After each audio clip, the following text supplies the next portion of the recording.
قتل یہ بہت بڑا گناہ ہے. دلیل یہ حدیث پاک.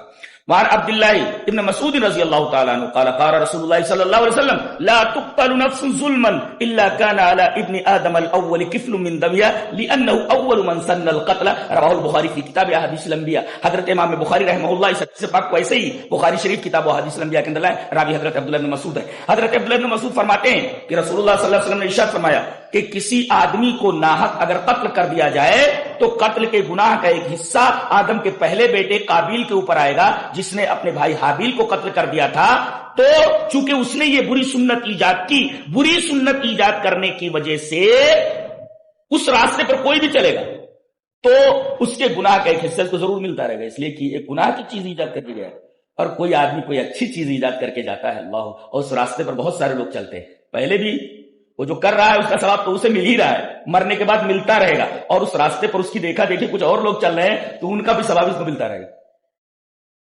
لِأَنَّهُ أَوَّلُ مَنْ سَنَّ الْقَتْلَ، اس لیے کہ سنت جو قتل کی اسی نے ایجاد کی، یہ بری سنت.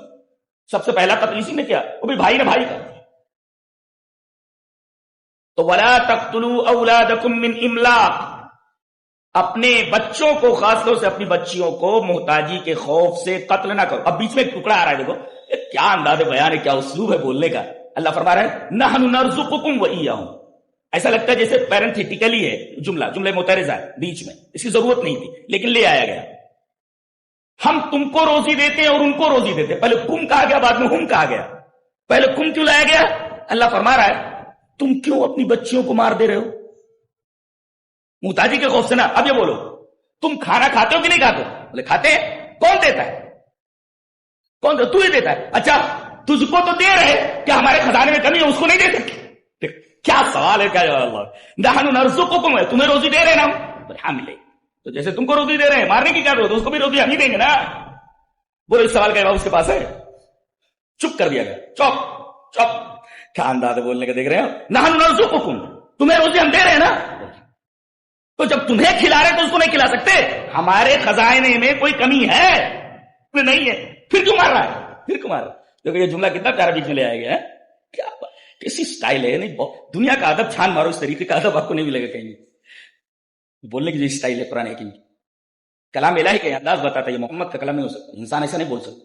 جی قل تعالوا اتل ما حرم ربکم علیکم. تو آپ لوگ پتہ نہیں کتنے لوگ یہاں ہیں جو عربی جانتے ہیں. میں تو بیسیکلی عربی کا اسٹوڈنٹ ہوں. میں کیا باتیں، میں تو پریشان ہو جاتا ہوں. قل تعالوا اتل ما حرم ربکم. اب کہیں کہیں اتنی پیاری پیاری باتیں ہوتی ہیں کہ وجدان مہک اٹھتا ہے. قل تعالوا اتل ما حرم ربکم علیکم الا تشرکوا به شیئا وبالوالدین احسانا ولا تقتلوا اولادکم من املاق. یہ تین چیزیں ہوں گی، اس لیے کہ نحن نرزقکم وإیاہم. اب چوتھی نصیحت آ رہی ولا تقربوا الفواحش ما ظهر منها وما بطن. ظاہری برائی اور باطنی برائی، ظاہر میں جو نظر آ رہی وہ بھی نہ کرو، اور اندرونی برائی بھی مت کرو. چھپ کر کے نہ کرو، ظاہر نہ کرو. آج اگر ظاہری برائی دیکھنا ہے، ظاہری فوائد دیکھنا ہے تو بیچز دیکھ لو، سمندروں کے کنارے جا کر کے دیکھ لو، پارکوں میں دیکھ لو، جہاں وہ لڑکے لڑکیاں بیٹھے رہتے چونچ لڑاتے تھے، کوئی بولنے والا نہیں. اور معاملہ اب تک یہی چونچ لڑانے ہی کا خالی ہے. معاملہ اب یہاں تک پہنچنے والا حدیث پاک میں ہے کہ باقاعدہ گدھوں کی طرح مجامات کرتے رہیں گے، زناکاری کرتے رہیں گے. کوئی اچھا آدمی تو ادھر سے گزرے گا، ارے بھائی کیا کر رہے ہو، ذرا آڑ میں ہو جاؤ. ابھی تو خالی چونچ لڑانا دیکھ رہے ہو آپ. بے حیائی کا یہ عالم ہے. اور جانتے ہو ایسا کیوں ہوتا ہے؟ آئیے خود نبی سے پوچھ لیتے کہ یہ فواحش کیوں بڑھتے ہیں، کیوں پیدا ہوتے ہیں معاشرے میں. یہ نقطہ یہاں سے لے کر کے جاؤ. یہ گندگی، یہ بے حیائی، یہ عریانی، یہ ننگا پن معاشرے میں پیدا کیوں ہوتا ہے؟ آئیے نبی سے پوچھتے ہیں. کیا شریعت ہے ہماری، کتنی پاک اور شفاف ہے. میں تو خود پریشان ہوں کہ اتنی پیاری شریعت ہمارے پاس ہے اور ہم ایسے ہیں جیسے سب کچھ ہم اگر بھیک مانگے. ایسا مان. آئیے حدیث دیکھتے ہیں. حدیث اس طرح وعن وراد كاتب المغيرة عن المغيرة قال قال سعد بن عبادة رضي الله تعالى عنه لو رأيت رجلا مع امرأتي لضربته بالسيف غير مصفح فبلغ ذلك رسول الله صلى الله عليه وسلم فقال أتعجبون من غيرة سعد والله لأنا أغير منه والله أغير مني ومن أجل غيرة الله حرم الفواحش ما ظهر منها وما بطن. وهي الفاظ جو قرآن میں یہاں بھی حدیث میں ولا أحد أحب إليه العذر من الله ومن أجل ذلك بعث المبشرين والمنذرين ولا أحد أحب إليه المدحة من الله ومن أجل ذلك بعد الله الجنة. رواه البخاری فی کتاب التوحید. حضرت امام بخاری رحمۃ اللہ علیہ حدیث پاک کو کتاب التوحید میں لائے. آپ کو سن کر حیرت ہوگی کہ پوری حدیث میں ایک ایک لفظ دیکھ ڈالیے، ایک ایک ورڈ کو انسپیکٹ کر لیجیے، آپ دیکھ لیجیے آپ، لیکن آپ کو کہیں توحید کی تے اور شرک کی شین نظر نہیں آئے گی، لیکن اس کو امام بخاری کتاب التوحید میں لا رہے ہیں۔ توحید کی تے نہیں ہے، شرک کی شین نہیں ہے، مگر امام بخاری اس کو توحید کتاب التوحید میں لا رہے ہیں، توحید کے چیپٹر میں اس کو گھسا دے رہے ہیں۔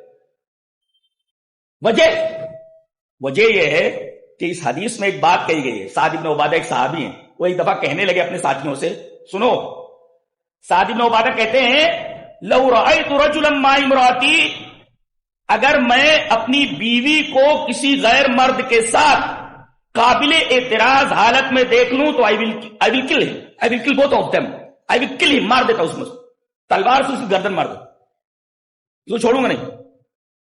یعنی میری بیوی کے ساتھ اگر کوئی غیر مرد قابل اعتراض حالت میں پایا گیا تو دونوں اس بات کے مستحق ہے کہ ان کی گردن مار دی جائے۔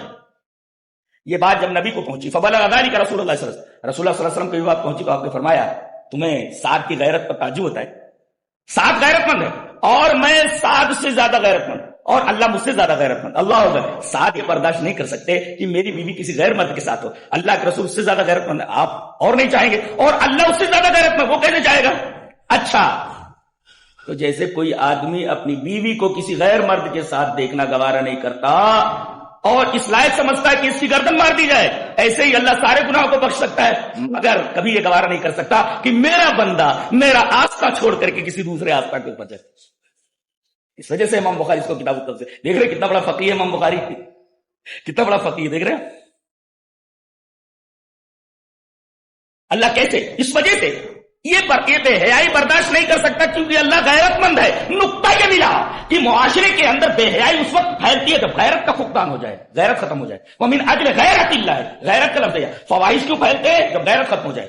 ایک بچی کو دیکھا گیا، سر پر دوپٹہ نہیں ہے اور ٹانگیں بالکل ننگی، سینے کے اوپر کوئی دوپٹہ نہیں ہے، اور باپ کے سامنے کھڑی ہے، بھائی کے سامنے کھڑی ہے، اسے پورا کپڑا نہیں پہنا سکتا، بھائی تو پورا کپڑا پہنے ہوئے، باپ تو پورا کپڑا پہنے ہوئے، یہ بیٹی آدھا کپڑا کیوں پہنے ہوئے؟ کسی شاعر نے بہت اچھا کہا ہے، کمی لباس کی تن پر عجیب لگتی ہے، کمی لباس کی تن پر عجیب لگتی ہے، امیر باپ کی بیٹی غریب لگتی ہے، اس کو پورا نہیں پہنا سکتا کیا؟ پتہ یہ چلا کہ ننگا پن، عریانیت اور فحاشی یہ اس وقت پھیلتی ہے جب غیرت کا فقدان ہو، معاشرے میں غیرت ختم ہو جائے۔ یہ بغیرت لوگ ایسا کرتے، اور اس طریقے کے مناظر اور مظاہر بغیرت لوگ ہی دیکھ سکتے۔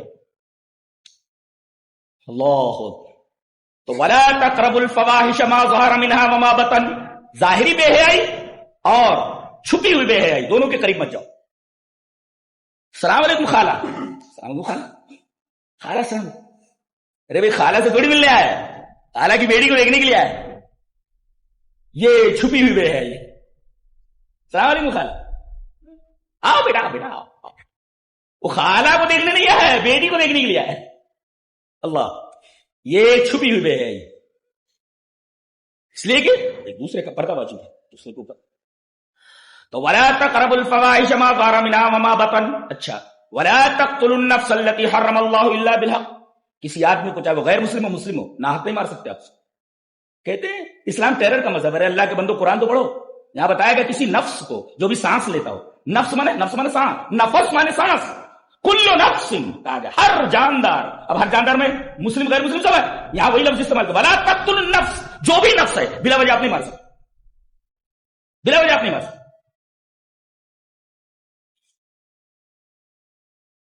بلا وجہ نہیں مار سکتے۔ اس سلسلے میں وہ حدیث بھی پڑھ دیتا ہوں تاکہ کتاب کے بعد سنت بھی آ جائے۔ حدیث اس طرح، وعن ابی ہریرہ رضی اللہ تعالی عنہ عن النبی صلی اللہ علیہ وسلم قال اجتنبوا السبع الموبقات قالوا یا رسول اللہ وما هن قال الشرك بالله والسحر وقتل النفس التي حرم الله الا بالحق واكل الربا واكل مال اليتيم مال اليتيم وقذف المحصنات الغافلات المؤمنات، رواہ البخاری فی کتاب الوصایا۔ حضرت امام بخاری رحمہ اللہ اس حدیث پاک کو ایسے کتاب الوصیہ کے اندر لائے۔ حضرت ابو ہریرہ اس روایت کے راوی ہیں، وہ فرماتے ہیں کہ نبی اکرم صلی اللہ علیہ وسلم نے ارشاد فرمایا 7 ہلاک کر دینے والی چیزوں سے بچو۔ کہا کہ اللہ کے رسول وہ 7 ہلاک کر دینے والی چیزیں کون سی ہیں؟ تباہ کر دینے والی چیزیں کون سی؟ کہا کہ سب سے پہلے الشرک باللہ، اللہ کے ساتھ شرک کرنا، اور دوسرے السحر، جادو، جادو بڑی خطرناک چیز ہے. چلیے جادو پر ایک حدیث پڑھ لیتے ہیں. ابھی اس حدیث پر رکے. حدیث اس طرح مانک عجیب بات ہے کہ یہ روایت بھی جو پڑھنے جا رہا ابو ہریرہ سے. وعن ابی ہریرہ رضی اللہ تعالی عنہ قال قال رسول اللہ صلی اللہ علیہ وسلم من عقد عقدۃ ثم نفث فيها فقد سحر ومن سحر فقد اشرك ومن تعلق شيئا وكل الیہ. رواه النسائی فی کتاب الایمان و شرائعہ. حضرت امام نسائی رحمہ اللہ کتاب الایمان نسائی شریف کے اندر یہ روایت اسی طرح لایا ہے. راوی حضرت ابو ہریرہ. حضرت ابو ہریرہ فرماتے ہیں کہ نبی اکرم صلی اللہ علیہ وسلم نے ارشاد فرمایا جس آدمی نے گرا لگائی, ایسے گنڈا بناتے ہیں نا, ایسے گنڈا بنایا اور پھر اس کے اندر جو ہے پھونک ماری تو اس نے جادو کیا. ومن سحر فقد اشرک, اور جس نے جادو کیا اس نے شرک کیا. اس حدیث پاک میں یہ بیان کیا گیا کہ جادو شرک ہے. تو اللہ کے ساتھ شرک نہ کیا جائے, ایک ہلاک کرنے والی چیز. دوسرے جادو یہ بھی حرام چیز ہے. دوسرے وقتل النفس التي حرم اللہ الا بلا وجہ, کسی آدمی کو قتل کر دینا چاہے کسی بھی مذہب کا. 3 واکل الربا, سود کھانا. واکل مال الیتیم, یتیم کا مال کھا لینا. اور اسی طریقے سے والتولی عن الصح, میدان کارزار سے بھاگ لینا.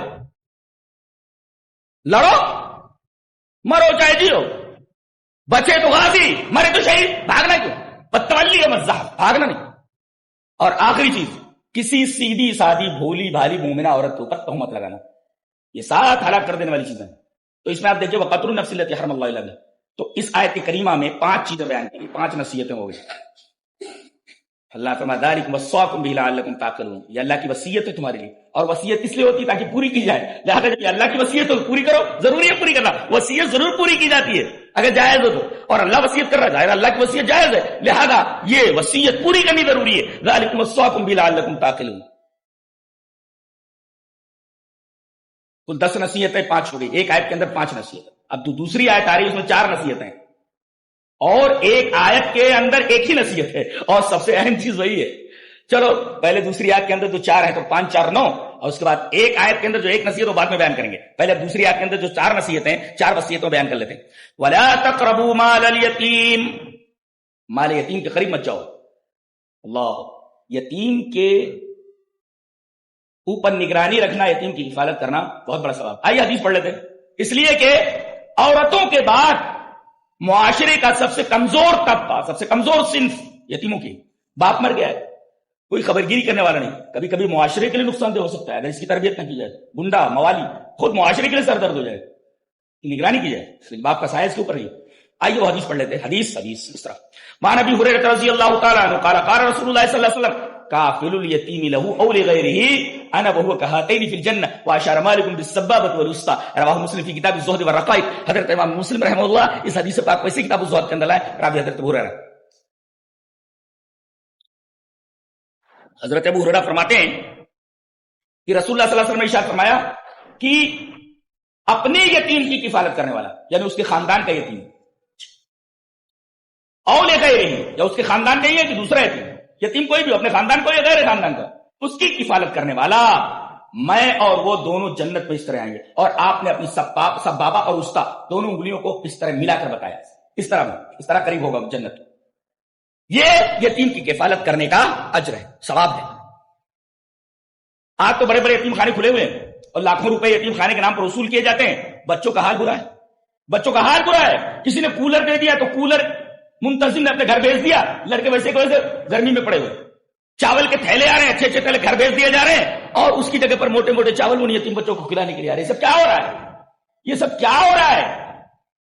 ولا تقربوا, وہ یتیم کا مال ہے, اس کو آپ بدل نہیں سکتے کہ وہ اچھا چاول گھر بھیج کر کے موٹا چاول منگا کر کے کھلایا جائے. کولر آیا ان کے لیے, کولر گھر بھیج دیا گیا, بچے ویسے گرمی میں پڑے, اور دینے والا بھی مجرم ہے. جا کر کے دیکھنا چاہیے کہ میرے مال کا صحیح استعمال ہو رہا ہے کہ نہیں. کچھ لوگ ہیں بس کسی نے مانگا اور دے دیا, پتا نہیں وہ صحیح سے کام کر رہا ہے کہ نہیں کر رہا, معتبر ہے کہ نہیں ہے, لوگ اس کو جانتے کہ نہیں جانتے. لاکھوں روپے اس طریقے کا امت کا جا رہا ہے, اس کا کوئی مطلب نہیں. اگر صحیح سے صرف نہیں ہو رہا ہے تو آپ کے پیسے کا کوئی مطلب نہیں, کوئی مصرف نہیں. اب بتائیے کولر گھر پہ بھیج دیا گیا, بچے ویسے گرمی میں تڑپ رہے پریشان. ولا تقربوا مال الیتیم, مال یتیم کے قریب مت جاؤ. اچھا ایک نصیحت یہ, وَأَوْفُوا الْكَيْلَ إِذَا كِلْتُمْ وَزِنُوا بِالْقِسْطَاسِ الْمُسْتَقِيمِ. یہ دھندا کرنے والے لوگ, یہ ناپ تول میں جو گڑبڑی کرتے ہیں, ان کو متنبہ کیا گیا ہے. لین دین تو لگا ہی رہتا ہے, ہمارا تعلق بازار سے ہے, لین دین سے, بزنس سے, اب ہر وہ بزنس جس کے اندر ایسا لگے کہ کچھ پیسہ پورا لے کر کے تول یا مال کم دیا جا رہا ہے، ساری چیزیں تخفیف کے دائرے میں۔ وَأَوْفُوا الْكَيْلَ وَالْمِيزَانَ بِالْقِسْطِ، تولو تو پورا تولو، ناپو تو پورا ناپو۔ اللہ نبی کریم صلی اللہ علیہ وسلم ایک دفعہ بازار میں آئے، مستدرک علی الصحیحین کتاب البیوع کی روایت ہے، حضرت عبداللہ ابن عمر، آؤ روایت پڑھ لیتے، حدیث اس طرح، وعن عبداللہ ابن عمر رضی اللہ تعالیٰ عنہ عن النبی صلی اللہ علیہ وسلم قال لأصحاب الكيل والوزن انکم قد کلیتم امرا فیہ حلقۃ الامۃ السالفہ، رواہ الحاکم فی المستدرک فی کتاب البیوع، حضرت امام حاکم مستدرک علی الصحیحین کتاب البیوع کے اندر یہ روایت حضرت عبداللہ ابن عمر سے ہے۔ آپ نے فرمایا ان لوگوں سے جو بازار میں سودا کرتے تھے، بیچتے تھے، ان دکان والوں سے آپ نے فرمایا کہ تمہیں ایسے معاملوں کا والی بنایا گیا ہے جس کے اندر ایک امت ہلاک ہو چکی۔ حضرت شعیب علیہ السلام کی قوم پیسے پورا لیتی تھی، تول کم دے دی، لہذا ایسا دھندا نہیں کرنا جس میں طرفین میں سے کسی ایک کا نقصان ہو۔ یہ دھندے کا اصول ہے، متبایعین میں سے کسی ایک کا نقصان ہو بے حرام ہو، جائز نہیں۔ متبایعین میں سے خریدنے والا اور بیچنے والا، ان دونوں میں سے کسی ایک کا نقصان ہے، بے جائز نہیں، درست نہیں۔ تو آپ نے اصحاب الکیل والوزن سے، جو لوگ بازار میں دھندا کرنے والے تھے، ان سے کہا تم لوگ ایسے کام کر رہے ہو کہ اس معاملے میں ایک امت ہلاک ہو چکی ہے، لہذا قدم پھونک پھونک کر رکھو۔ یعنی بزنس میں قدم پھونک پھونک کر کے رکھنا ہے، ایک اصول اور ضابطہ بتا دیا گیا بزنس کرنے والوں کو۔ وَأَوْفُوا الْكَيْلَ وَالْمِيزَانَ بِالْقِسْطِ لَا نُكَلِّفُ نَفْسًا إِلَّا وُسْعَهَا۔ ہاں کبھی بھول چوک ہو جائے تو معاف ہے، اس لیے کہ اللہ آدمی کو اتنی تکلیف دیتا ہے جتنی اس کے پاس طاقت۔ یہ تو 5 2 7 دو نصیحتیں اور وَإِذَا قُلْتُمْ فَعْدِلُوا، جب بولو تو عدل بولو، چاہے وہ اپنے بھائی کے خلاف، اپنے باپ کے خلاف، اپنے رشتہ دار کے خلاف، یا خود اپنی ذات کے خلاف ہو رہا ہو، بولو تو عدل بولو۔ اللہ اکبر۔ آئیے ایک حدیث پڑھتے، سونے کے پانی سے لکھے جانے کے لائق نبی اکرم صلی اللہ علیہ وسلم کی حدیث، بہت غور سے سنا، سانس روکو، اس کے بعد میں حدیث پڑھتا ہوں، روک لی سانس۔ حدیث وعن عائشة رضی اللہ تعالی عنہ ان قریشا اہمهم شان المرأة المخزومیة التي سرقت فقالوا من يكلم فيها رسول الله صلى الله عليه وسلم فقالوا من يستر عليه الا اسامة بن زيد حب رسول الله صلى الله عليه وسلم فكلمه اسامة فقال اتشفع في حد من حدود الله ثم قام فاختطب فقال انما اهلك الذين من قبلكم انهم اذا سرق فيهم الشريف تركوه وَإِذَا سَرَقَ فِيهِمُ الضَّعِيفُ أَقَامُوا عَلَيْهِ الْحَدَّ وَأَيْمُ اللَّهِ لَوْ أَنَّ فَاطِمَةَ بِنْتَ مُحَمَّدٍ سَرَقَتْ لَقَطَعْتُ يَدَهَا، رواہ الترمذی کی کتاب الحدود، حضرت امام ترمذی اس کو کتاب الحدود میں لائے، ترمذی شریف میں، راوی نبی کریم صلی اللہ علیہ وسلم کی پیاری بیوی حضرت عائشہ رضی اللہ تعالیٰ عنہ۔ اس میں ایک واقعہ بیان کیا گیا ہے کہ قبیلہ مخزوم، بنو مخزوم، جانتے ہیں کون سا قبیلہ ہے؟ جس کے خالد بن ولید ہے۔ امت کے نوجوان اس صحابی کے اوپر جتنا فخر کرنے کا، اللہ 100 سے زیادہ جنگیں لڑی، کسی میں ہارے نہیں ہوئے، اور وہ تعداد آدمی کی سمجھتے نہیں تھے۔ ایک میدان جنگ میں رومی اتنے تعداد میں اتنے زیادہ تھے کہ ایک مسلمان کے منہ سے نکل گیا، رومی کتنی تعداد میں؟ حضرت خالد بن ولید نے کہا چپ، خدا کی قسم اگر میرے گھوڑے الاشکر کا پاؤں زخمی نہ ہوتا تو میں کہتا اس سے دگنے ہو جائے، پھر لڑ کر کے بتاتا۔ اللہ کیسا آدمی تھا یہ، تمنا کر دیکھیں گے حشر میں، جنت پہ دیکھیں گے انشاءاللہ کیسے ہیں حضرت خالد۔ اللہ رسول کے بعد جو ہے اس صحابی سے اتنی عقیدت ہے مجھے کہ میں دیکھنا چاہتا ہوں کیسے تھے۔ 100 سے زیادہ جنگیں لڑی لیکن کسی میں ہارے نہیں۔ ایک دفعہ کافروں کی طرف سے آئے تھے اور مسلمانوں کو کافی نقصان پہنچا، 70 صحابہ کرام مارے گئے بڑے بڑے، تو جنگ میں شریک ہوئے ہیں۔ کبھی شکست کا داغ نہیں لگا اس آدمی کے اوپر، یہ امت کا واحد شخص ہے صحابی خالد بن ولید، اور گھوڑے کی کاٹ اتنی اچھی جانتا تھا، ادھر مارا گردن نیچے گئی، ادھر گھوڑا ادھر نکل گیا، گھوڑے کی کاٹ بڑی اچھی جانتے۔ ان کے مقابلے میں صرف ایک صحابی دیکھا جاتا تھا، ابو عبیدہ بن الجراح، بہت عظیم الشان صحابی، حضرت ابو عبیدہ امین الامہ کا خطاب دیا گیا۔ یہ سیف اللہ ہے، وہ امین الامہ۔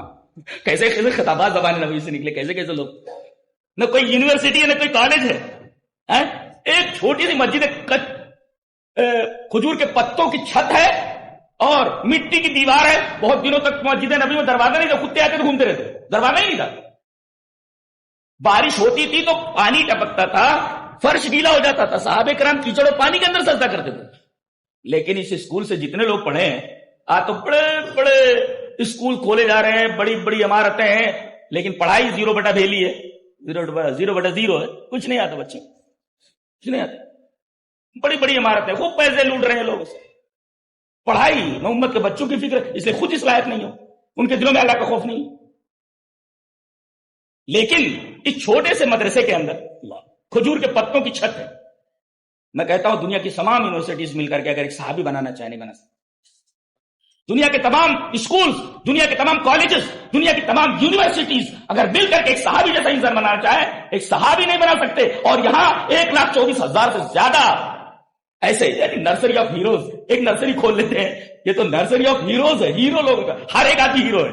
Nursery of heroes Masjid Nabawi, nursery of heroes, hero لوگوں کے. اللہ، یہ تمام صحابہ ہیں. اور اسی اسکول کے پڑھے ہوئے حضرت خالد بن ولید رضی اللہ تعالیٰ 100 جنگیں لڑی ہیں. عجیب لوگ تھے. گورنر بنا دیا تو گورنر ہے، سی ایم بنا دیا گیا تو سی ایم ہے، قاضی بنا دیا گیا تو قاضی ہے، چیف جسٹس بنا دیا چیف جسٹس ہے، کمانڈر ان چیف بنا دیا گیا کمانڈر ان چیف ہے، گورنر بنا دیا گیا تو گورنر ہے. اللہ کہاں تو سیکھا انہوں نے؟ یہاں تو کوئی آئی ایس ہوتا ہے تو اس کے بعد اسے کوئی بڑا عہدہ دیا جاتا ہے کہ جو حکومت چلانے کے لیے آپ کے پاس کیا کیا وہ چیزیں.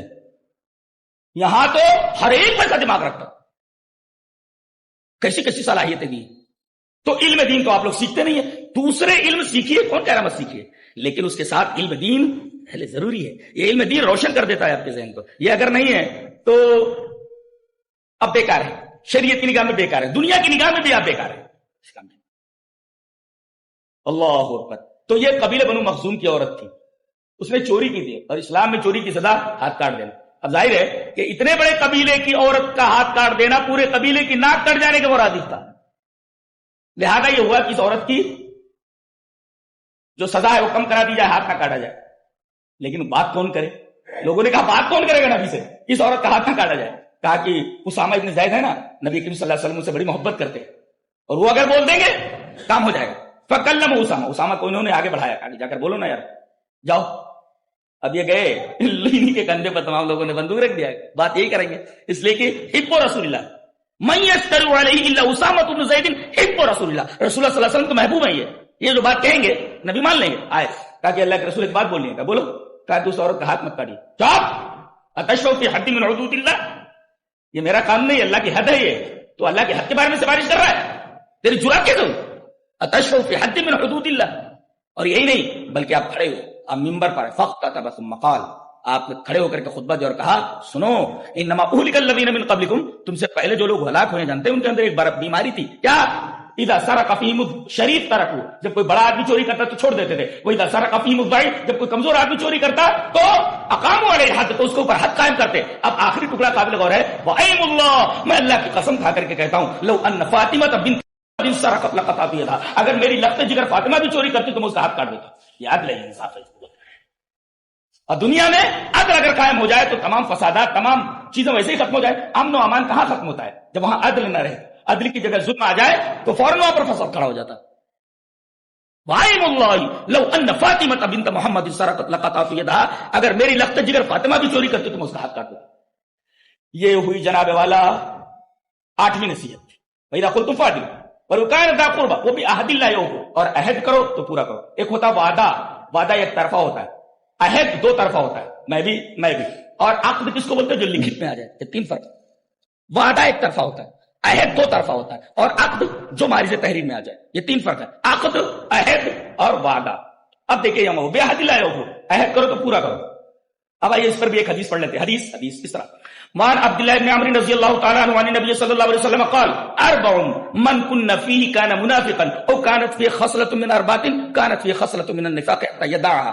اذا حدث كذب، واذا وعد اخلف، واذا عاهد غدر، واذا خاصم فجر. رواه البخاری فی کتاب المظالم. حضرت امام بخاری رحمہ اللہ بخاری شریف کتاب المظالم کے اندر یہ روایت اس طرح لائے. راوی حضرت عبداللہ ابن عمرو. حضرت عبداللہ ابن عمرو فرماتے ہیں کہ رسول اکرم صلی اللہ علیہ وسلم نے ارشاد فرمایا کہ 4 چیزیں جس آدمی کے اندر وہ پکا منافق ہے، اور 4 چیزوں میں سے اگر ایک پائی جائے تو اتنا ہی منافق ہے، حتیٰ یہ دایا تک اس کو چھوڑ دے. جب بولے تو جھوٹ بولے، اور جب وعدہ کرے تو اس کی خلاف ورزی کرے. وَإِذَا عَاهَدَ غَدَرَ، اور جب عہد کرے تو غداری کرے. اس کا مطلب ہے وہ بِعَهْدِ اللَّهِ يَوْفُوا، اور عہد کرو تو پورا کرو. اس لیے کہ عہد کا پورا نہ کرنا یہ در حقیقت نفاق کے دائرے میں آتا ہے. ایسا آدمی منافق ہے. یہ ہوا 9 وصیتیں ہوئی. میں سرسری طور پر گزر رہا ہوں، ابھی ڈیپ میں نہیں جا رہا ہوں. ورنہ اوپر سے جائے گی آپ کے. جی تو یہ 9 نصیحتیں ہو گئی. اچھا آخری نصیحت جو ایک آیت کے اندر بیان کی گئی ہے, اللہ نے فرمایا وَأَنَّ هَذَا صِرَاطِي مُسْتَقِيمًا فَاتَّبِعُوهُ وَلَا تَتَّبِعُوا السُّبُلَ فَتَفَرَّقَ بِكُمْ عَنْ سَبِيلِهِ, یہ میرا سیدھا راستہ ہے, صراط مستقیم ہے, تم اسی کے اوپر چلو, راستوں پر نہ چلو. پتہ یہ چلا کہ اختلاف جو ہوتا ہے, اختلاف وہ حق کو فالو کرنے پر نہیں ہوتا. حق ایک ہوتا ہے, حق ایک ہوتا, ناحق کئی ہوتے, اور حق کو فالو کیا جائے تو اختلاف نہیں ہوتا, ناحق کو فالو کرنے لگتے لوگ اختلاف ہوتا ہے. اور یہاں کہا گیا راستے پر چلو, راستوں پر نہ چلو. اور پھر نبی کریم صلی اللہ علیہ وسلم نے اس آیت کریمہ کی شرح فرمائی. حدیث اس طرح وعن جابر بن عبد الله رضی اللہ تعالی عنہ قال كنا عند النبي صلی اللہ علیہ وسلم فخط خطين يميني وخط خطين يساري ثم وضع يده في الخط اليسار فقال هذا سبيل الله ثم تلا هذه وان هذا صراط مستقيم فاتبعوه ولا تتبعوا السبل فتفرق بكم عن سبيله. رواه ابن ماجہ في كتاب المقدمہ في باب اتباع سنت رسول اللہ صلی اللہ علیہ وسلم. امام ابن ماجہ رحمہ اللہ کتاب المقدمہ میں باب اتباع سنت رسول اللہ صلی اللہ علیہ وسلم کی روایت لائے. راوی حضرت جابر بن عبد اللہ. حضرت جابر فرماتے ہیں کہ ہم لوگ بیٹھے ہوئے تھے, اچانک آپ صلی اللہ علیہ وسلم نے ایک لکیر کھینچی, ڈریو اسٹریٹ لائن, آپ نے ایک سیدھی لکیر کھینچی اور دائیں 2 لکیریں بائیں 2 لکیریں, اور آپ نے بیچ والی لائن کے اوپر ہاتھ رکھا اور فرمایا یہ اللہ کا راستہ ہے. 4 بنا کر کے آپ نے فرمایا راستے تو بہت ہو جائیں گے, خاص طور سے 4 جن پر زیادہ جھگڑے ہوں گے, تو اب یہ بیچ والا جو راستہ ہے, یہ سیدھی لائن, یہی میرا راستہ ہے, یہ اللہ کا راستہ ہے, اور اسی کو صراط مستقیم کہا جاتا ہے. اور یاد رکھو اس راستے سے نہ کوئی زہری سڑک نکلتی ہے نہ کوئی زہری سڑک آ کر ملتی ہے. یہ اعلان دربار نبوی سے لے کر جنت کے دروازے تک تنہا جاتی ہے, اس میں کوئی سڑک آ کر ملتی نہیں ہے اور نہ اس سے کوئی سڑک نکلتی ہے. یہ اعلان تنہا دربار نبوی سے لے کر کے رضوان الہی کی منزل تک اور جنت کے دروازے تک تنہا جاتی ہے. جو لوگ اس راستے سے ہٹ گئے در حقیقت تو صراط مستقیم سے ہٹ گئے. بہت پیاری بات ہے یہ. اس آیت کریمہ کے اندر ایک بات کہنے کے لیے اللہ تعالیٰ نے پہلی آیت کے اندر 5 نصیحتیں, دوسری آیت کے اندر 4 نصیحتیں, لیکن ایک آیت کے اندر ایک نصیحت بیان کرنے کا مطلب یہ ہوا کہ یہ نصیحت بہت ہی اہم ہے. آدمی صراط مستقیم چھوڑ دے تو اس کے پاس کیا رہ جاتا ہے, کیا رہ جاتا ہے. تو اللہ تبارک و تعالیٰ نے سادے انداز میں نے 10 نصیحتیں بیان کر دی ہیں, اور دعا کرتا ہوں کہ اللہ تبارک و تعالیٰ ہمیں ان 10 نصیحتوں کے اوپر, اللہ کی نصیحتوں کے اوپر عمل کرنے کی توفیق عطا فرمائے. وآخر دعوانا الحمدللہ.